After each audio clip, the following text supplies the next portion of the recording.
बहरे अरब में बनने वाले समुद्री तूफान के खतरात कराची और हैदराबाद रीजन के कई अजला पर मंडला रहे हैं, जिसके लिए सिंध हुकूमत मुतहरिक नजर आ रही है और जिले सतह पर भी इक़दाम के लिए इजलास के इनेकाद के साथ तहरीरी हुक्मनामा वालट जारी किए जा रहे हैं। ताहम अमली तौर पर हैदराबाद में कुछ होता दिखाई नहीं देता। शहर के मेन बरसाती नाले कचरे से भरे हुए हैं, तो बड़े बड़े बोर्डिंग्स पर भी सिर्फ तस्वीर उतार कर रस्मी कार्रवाई मुकम्मल कर ली गई है। जबकि हैस्को जो हमेशा बेहतर है के नारे लगाती और दावे करती है, वो अब तक शहर में लोड शेडिंग का अजाब खत्म नहीं कर सकी है। 8 घंटे एलानिया व 6 से 8 घंटे गैर एलानिया लोड शेडिंग की जा रही है, जो तूफानी हवाओं और सख्त बरसातों में हैस्को की कारकर्दगी को पहले ही जाहिर कर रही है। जबकि दूसरी जानिब डिप्टी कमिश्नर हैदराबाद व director general HDA Fawad Ghaffar Soomro ने जिले के तमाम मुतल्लिका अफसरान को हिदायत की है कि वो मुतवक्का तूफानी बारिशों के दौरान गुज़िश्ता सालों की तरह फील्ड में मौजूद रहकर बरसाती पानी की निकासी के अमल की निगरानी करें। अपने दफ्तर से जारी करदा प्रेस बयान में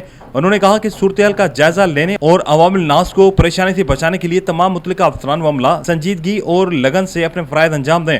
उन्होंने हैस्को हुकाम को हिदायत की कि वो वासा के तमाम पंप स्टेशन पर बिला तातुल बिजली की फराहमी को यकीनी बनाएं, क्योंकि जनरेटर पर पंपिंग मशीनों को फाल रखने की सलाहियत सिर्फ 25% होती है और निकासी का काम मुतासर हो सकता है। ज़रूरत इस अमर की है कि पंपिंग स्टेशन को बिजली फराहम करने वाले फीडर्स को फाल रखने के लिए इंतजामात को यकीनी बनाया जाए। उन्होंने कहा कि मुझ समय तमाम मुतल्लिका अफसरान ज़ाती तौर पर बरसाती पानी के निकासी वाले काम की निगरानी करेंगे और इंशाअल्लाह अवाम नास को परेशानी से बचाने की हर मुमकिन कोशिश की जाएगी।